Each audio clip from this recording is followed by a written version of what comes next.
மலர் வாடல் நோய் இதெல்லாம் வந்து இருக்கு. அப்புறம் நாற்றங்கால் பராமரிப்புலையும் சில பொருட்கள்லாம் வரும். ஸோ இது மாதிரி பூச்சி நோய் தான் அதிக பிரச்சனை வரும். அதை பற்றி டாக்டர் சூரியராஜன் வந்து உங்களுக்கு எக்ஸ்பிளைன் பண்ணுவாங்க.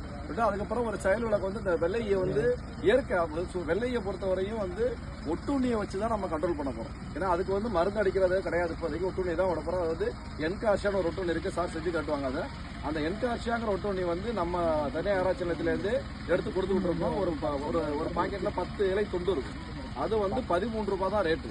ஸோ ஒரு ஏக்கருக்கு 13 ரூபா செலவு பண்ணால் போரும். நீங்கள் அந்த என்கார்ஷியாங்கிற ஒட்டுண்ணி அது உங்கள் தோட்டத்திலே இருக்கும், இயற்கையாக இருக்கும். பட் அந்த கம்மியான அளவில் இருக்கும். ஸோ அதை இப்போ நாங்கள் ஆராய்ச்சியில் கொடுத்துட்டு இருக்கோம். அதை வாங்கி நீங்கள் எப்படி பயன்படுத்துறீங்க அது உங்கள் தோட்டத்தில் வந்து அப்படியே மல்டிப்ளை ஆகி அதிக அளவில் பரவும். இது அதிக அளவில் பரவனாவே இதோட உணவே வந்து பார்த்தீங்கன்னா என்கார்ஷியோட உணவே வந்து வெள்ளையோட முட்டைக்களையும் அந்த கொஞ்சம் இளம்பொருட்களை சாப்பிட்றது தான் அதோட உணவே. அதனால ஆட்டோமேட்டிக் இது மல்டிப்ளை ஆகும் பொழுது ஆட்டோமேட்டிக்காக அந்த வெள்ளையோட தாக்குதல் கம்ப்ளீட்டாக குறைஞ்சிடும். ஆனால் அந்த என்கார்ஷியா விடும் பொழுது அந்த ஒட்டுண்ணியை நம்ம மல்டிப்ளை பண்ணணும். அதை வந்து நம்ம பூச்சி மருந்து அடித்து சாகடிச்சிடக்கூடாது.